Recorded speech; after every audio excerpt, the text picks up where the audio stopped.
Namaste to all viewers, namaste to all students. How are you all? Firstly, thank you so much for watching my videos and giving your precious time to me.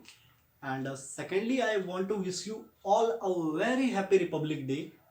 जैसा हम सभी जानते हैं, आज हम सभी भारतीय 73वां गणतंत्र दिवस मना रहे हैं। तो सिन्हा क्लासेस की तरफ से भी हम सभी भारतीयों को गणतंत्र दिवस की ढेरों शुभकामनाएं।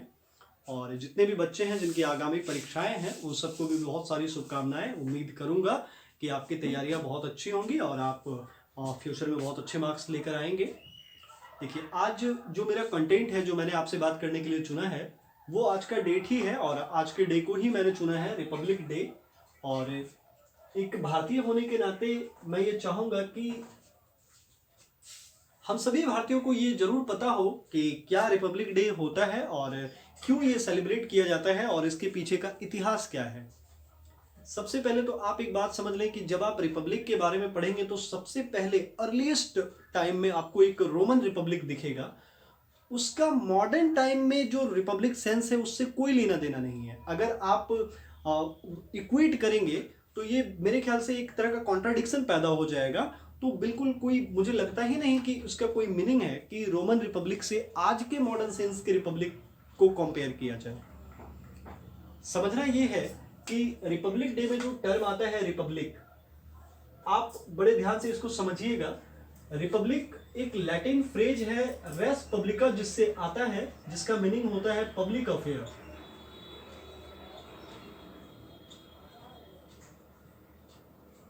और हिंदी में इसको गणतंत्र या गणराज्य लिखते हैं। गण का हिंदी मीनिंग होता है व्यक्तियों का समूह,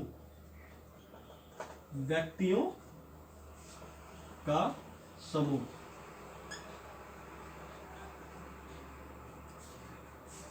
तो मेरे ख्याल से यहां मीनिंग क्लियर है।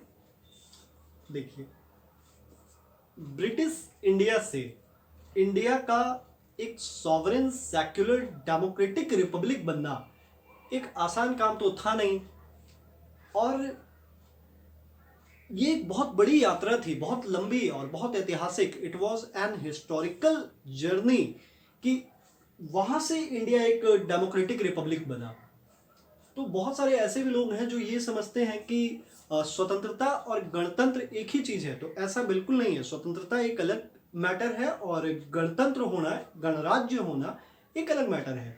तो आगे जब मैं बढ़ूंगा, जब हम लोग इस सेगमेंट के डेप्थ में जाएंगे तो इस पर भी चर्चा मैं करूंगा। सबसे पहली बात तो आप ये समझ लें कि भारत के गणराज्य बनने का जो सपना देखा गया था, अगर हम लोग ये देखें तो एक डेट मुझे याद आता है, 31 दिसंबर की रात, 31 दिसंबर 1929 की मध्य रात्रि में ही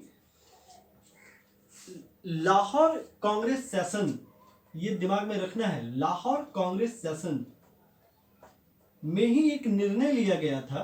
वो निर्णय ये था कि 26 जनवरी 1930 को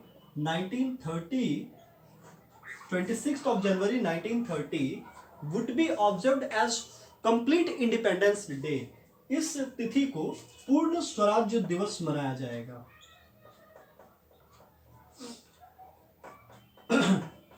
ये दिमाग में रखना है क्योंकि ऐसी पूरी संभावना है कि संविधान सभा के मन में ये बात रही होगी, इस 26 जनवरी ये एक मार्केबल डे रहा होगा। तो इसको चुन लिया गया रिपब्लिक डे के लिए कि 26 जनवरी को ही गणतंत्र दिवस मनाया जाए। बाद में जब संविधान सभा ने संविधान का निर्माण कर लिया, संविधान पूरी तरह से तैयार हो गया, उसके बाद तो इसके जो बीज थे, भारत के गणतंत्र बनने का जो पहला बीज था, वो कहीं ना कहीं लाहौर कांग्रेस सेशन में ही बो दिया गया था, जिसकी कटाई 26 नवंबर 1949 को हुई, जब भारत का संविधान बनकर तैयार हो गया।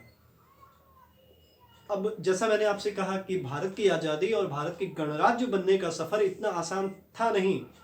बहुत दिक्कतें आई, बहुत स्वतंत्रता सेनानियों को अपनी जान गंवानी पड़ी, कई क्रांतिकारी मारे गए, बहुत जान माल की क्षति हुई। उसके बाद हमें आज़ादी मिली। उन सब की ताक पर, इतने चीजों की ताक पर हमें आजादी मिली। और एक साल आता है 1946, आपको याद होगा, जब ब्रिटिश कैबिनेट मिशन इंडिया आया और उसका काम था ट्रांसफर ऑफ पावर करना, पावर्स का, शक्तियों का स्थानांतरण कर देना, हस्तांतरण कर देना। उस ब्रिटिश कैबिनेट मिशन में जब कॉन्स्टिट्यूएंट असेंबली का निर्माण हुआ, उस उनके through British cabinet mission programme के अंदर ही जब कॉन्स्टिट्यूएंट असेंबली का निर्माण हुआ, तो उस कॉन्स्टिट्यूएंट असेंबली में भारत के कई नेता, कई रिप्रेजेंटेटिव्स शामिल हुए और तब एक बहुत पवित्र संविधान की पुस्तक बनने की यात्रा प्रारंभ हुई। और फिर जैसा मैंने आपको बताया 26 नवंबर 1949 को हमारा संविधान, माफ करिएगा, 26 नवंबर 1949 को हमारा भारतीय संविधान बनकर तैयार हो गया। जब यह बनकर तैयार हुआ तो 26 नवंबर 1949 को, तो उसी दिन इसके 15 आर्टिकल्स जो मतलब बहुत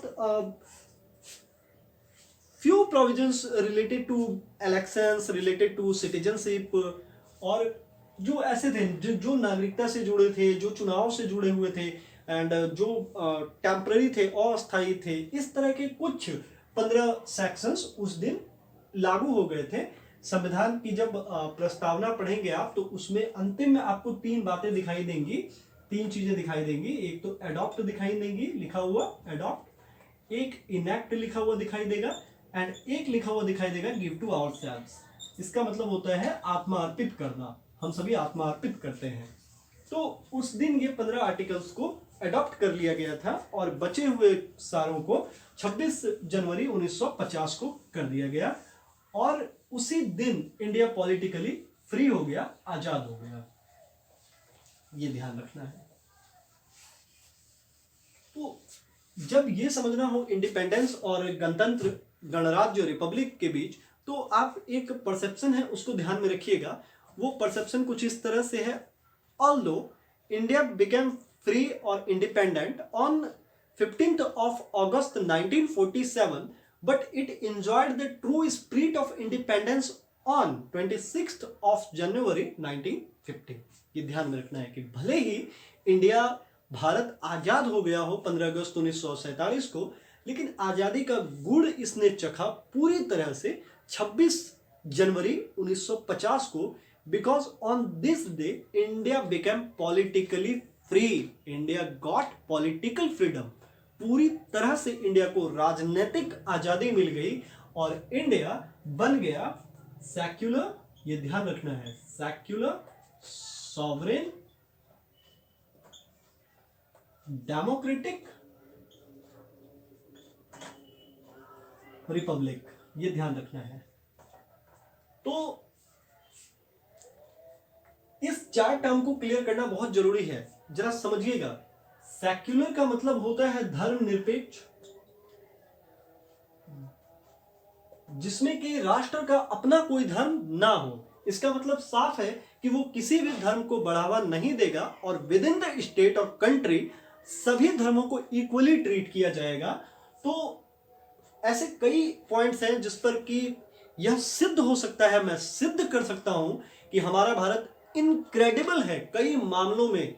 आप पूरी दुनिया घूम लें, आपको ऐसा देश नहीं दिखेगा जैसा हमारा भारत है। सॉवरेन का मीनिंग होता है संप्रभु, आप कह सकते हैं। तो ये बहुत टिपिकल हिंदी है, संप्रभु। तो सॉवरेन का मतलब समझना है प्रैक्टिकल लैंग्वेज में, तो आप ऐसे समझिए कि 26 जनवरी 1950 को यह कहा जा सकता था कि India is neither a dependency nor a dominion, but it is an independent state. अब इंडिया ना तो डिपेंडेंट है किसी पर, ना ही वो किसी का डोमिनियन है, बल्कि वो एक स्वतंत्र राष्ट्र है जो अपने इंटरनल और एक्सटर्नल फैसले, डिसीजंस खुद ले सकता है। तो जब भी कोई राष्ट्र अपने आंतरिक और बाहरी फैसले स्वयं लेने लगे, तो हम कह सकते हैं कि वो सॉवरेन स्टेट है, सॉवरेंटी है उसके पास अपनी। डेमोक्रेटिक होने का मतलब है कि एक ऐसा राष्ट्र जहां पर कि चुनाव होते हो, जहां सरकार का निर्माण जनतंत्र के द्वारा होता हो। जनतंत्र का मतलब होता है कि डेमोक्रेसी से सरकार बने चले, सरकार चलाने की जो प्रणाली हो वहां वो डेमोक्रेसी हो, वो जनतंत्र हो। इसका मतलब साफ है कि वहां इलेक्शंस होते हो, वहां चुनाव होते हो। अब हम लोग पहुंचेंगे आज के सबसे मेन कॉन्सेप्ट पर, जो है रिपब्लिक, गणतंत्र की। लोग पूछेंगे कि सर नहीं बोलना है, मुझे कभी भी सर नहीं बोलना है, मुझे हमेशा ये ट्रीट करना है कि मैं एक सीनियर स्टूडेंट हूं जो आपकी मदद कर रहा है, या कभी आप भी मेरी मदद कर सकते हैं। तो सर बिल्कुल नहीं करना है। शुभम नाम है मेरा, आप शुभम जी कह सकते हैं, मुझे बहुत अच्छा लगेगा। आप एसके कह सकते हैं, मेरे दोस्त मेरे गांव वाले मुझे प्यार से कहते हैं। और तो बहरहाल, तो रिपब्लिक का जो सेंस आता है, रिपब्लिक का जो मीनिंग होता है, इसको जरा गहराई से समझिएगा। रिपब्लिक का सीधा सा मीनिंग होता है कि उस राज्य में रहने वाले लोग ही उस राज्य के प्रधान को चुनते हैं। वहां पर व्यक्ति के पास भले ही ये अवसर होता है कि वो पहुंच सकता है, वो यूनियन का हेड हो सकता है, वो देश का हेड हो सकता है। ऐसे राज्यों को हम कह सकते हैं कि वो रिपब्लिक है। तो मेरा ख्याल है कि आप ये समझ पा रहे होंगे। जैसे कि इंडिया में जो यूनियन हेड होते हैं वो प्रेसिडेंट होते हैं, राष्ट्रपति होते हैं, हेड ऑफ यूनियन,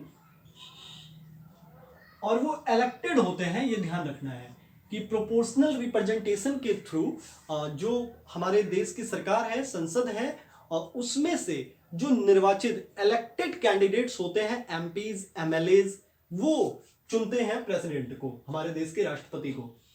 निश्चित रूप से किताबों में यह आपको लिखा हुआ मिलेगा, और ये बिल्कुल सही बात है कि जो भारत में राष्ट्रपति का चुनाव होता है वो एक अप्रत्यक्ष चुनाव है, जिसमें कि जनता सीधे तौर पे भाग नहीं लेती। जरा मीनिंग को, लाइन को जरा समझिएगा। जनता सीधे तौर पे भाग नहीं लेती, जनता के द्वारा चुने गए रिप्रेजेंटेटिव उस चुनाव में भाग लेते हैं और राष्ट्रपति का चयन करते हैं। तो इस प्रकार की भी प्रक्रिया जहां हो, जहां पर कि यूनियन या देश के हेड बनने की चांसेस किसी भी व्यक्ति के पास हो, अपॉर्चुनिटी हो, तो हम कहेंगे कि वो रिपब्लिक है। अब सवाल ये उठता है कि तो फिर सर डेमोक्रेटिक और रिपब्लिक में फर्क कहाँ है? फिर मैंने सर बोल दिया क्योंकि फिजिकली क्लास लेते लेते मुझे आदत हो गई है, तो बच्चे मुझे सर कहते हैं क्लास में। लेकिन मैं उम्मीद करूंगा जो बातें मैंने आपको कही थी मैं दोबारा दोहराना नहीं चाहता हूं उसे, तो मैं ये उम्मीद करूंगा आप मुझे शुभम जी कहें। तो डेमोक्रेटिक एंड रिपब्लिक में क्या डिफरेंस है? डेमोक्रेटिक और रिपब्लिक होने में फर्क है, जो मैंने आपको बताया वो है, वो फर्क है।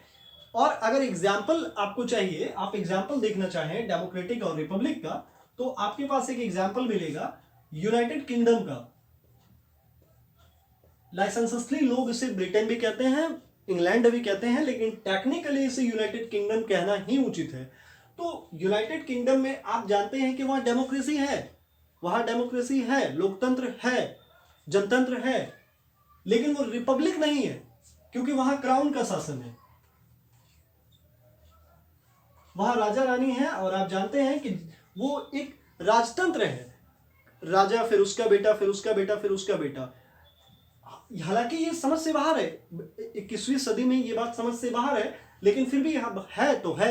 यूनाइटेड किंगडम में क्राउन का शासन है, इसलिए वहां वो डेमोक्रेटिक है, बट वो रिपब्लिक नहीं है, ये ध्यान रखना है। तो ये प्रमुख बातें थी गणतंत्र दिवस के अवसर पर जो मैं आपसे शेयर करना चाह रहा था। मुझे काफी खेद है कि टेक्निकल इश्यूज की वजह से मैंने फर्स्ट वर्ल्ड वॉर का पार्ट 2 नहीं डाला है अब तक, लेकिन बहुत जल्द मैं उम्मीद करूंगा खुद से कि बहुत जल्द मैं पार्ट 2 लेकर आपके पास आऊं और जल्द ही आपसे साझा करूं। उम्मीद करूंगा कि जितने बच्चों की आगामी परीक्षाएं हैं वो अच्छे से अपनी तैयारियां कर रहे होंगे अपकमिंग एग्जामिनेशंस के लिए। और सिन्हा क्लासेस और शुभम की तरफ से भी बहुत सारी शुभकामनाएं। आप सब बहुत अच्छी तैयारी करें और अपने भविष्य में एक सफल इंसान बने। जल्दी सिन्हा क्लासेस के अगले सेगमेंट में मिलते हैं, तब तक स्वस्थ रहें, सुरक्षित रहें। जय हिंद।